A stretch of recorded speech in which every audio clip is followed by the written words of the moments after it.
Hey guys, Fizz here, and today we're going to be talking about some pretty big Halo news since it was confirmed by a Halo Waypoint post, the final resolution and frame rate for Halo 5. Now I'm just going to read the quote straight from the screen here. It says, "Ensuring 60 FPS throughout our play experience has required constant focus. Some sections of a mission might be relatively quiet, and achieving 60 FPS is straightforward. But there were many situations where we dial the intensity up to 11. At those times, we need to maintain 60 FPS and give the players the total experience from both a design and artistic perspective. This is where our new progressive resolution system comes into play, allowing the game to scale resolution dynamically as the experience gets more intense and complex. In much of the campaign, you may be playing at 1080p, but when we get really crazy with vehicles, visual effects, and combat, we can trade some of the resolution in order to maintain the crucial 60 FPS. Without this system, we would need to either reduce the scale of our most intense combat encounters or lower the quality of content across the game in order to stay at 60 FPS at all times. With progressive resolution, we get the best of both worlds. Epic scale experiences that look incredible while running at a consistent 60 FPS. Well, that was a lot of words, but what do they all mean? Well, the TLDR of that whole Waypoint post there is basically just that the game is running at an average of 1080p 60 FPS, and they chose to go for the frame rate over resolution.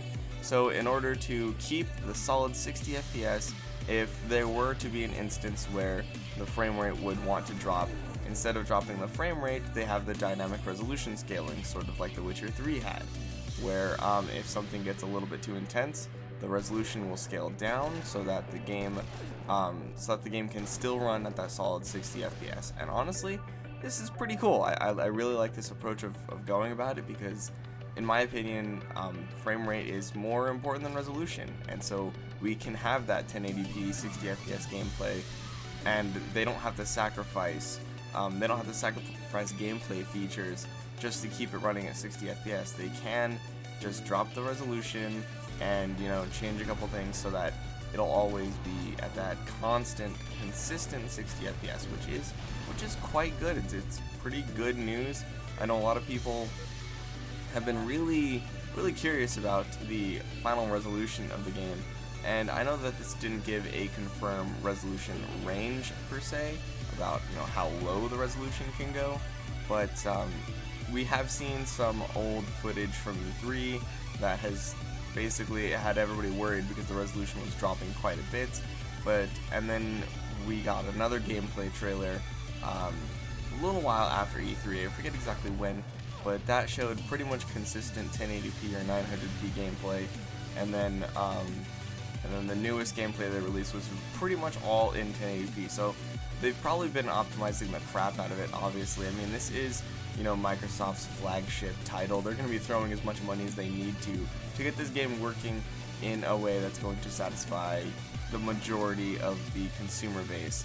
I know that they realize 1080p is important enough to include, so they're going to try and be at that 1080p mark as much as they possibly can.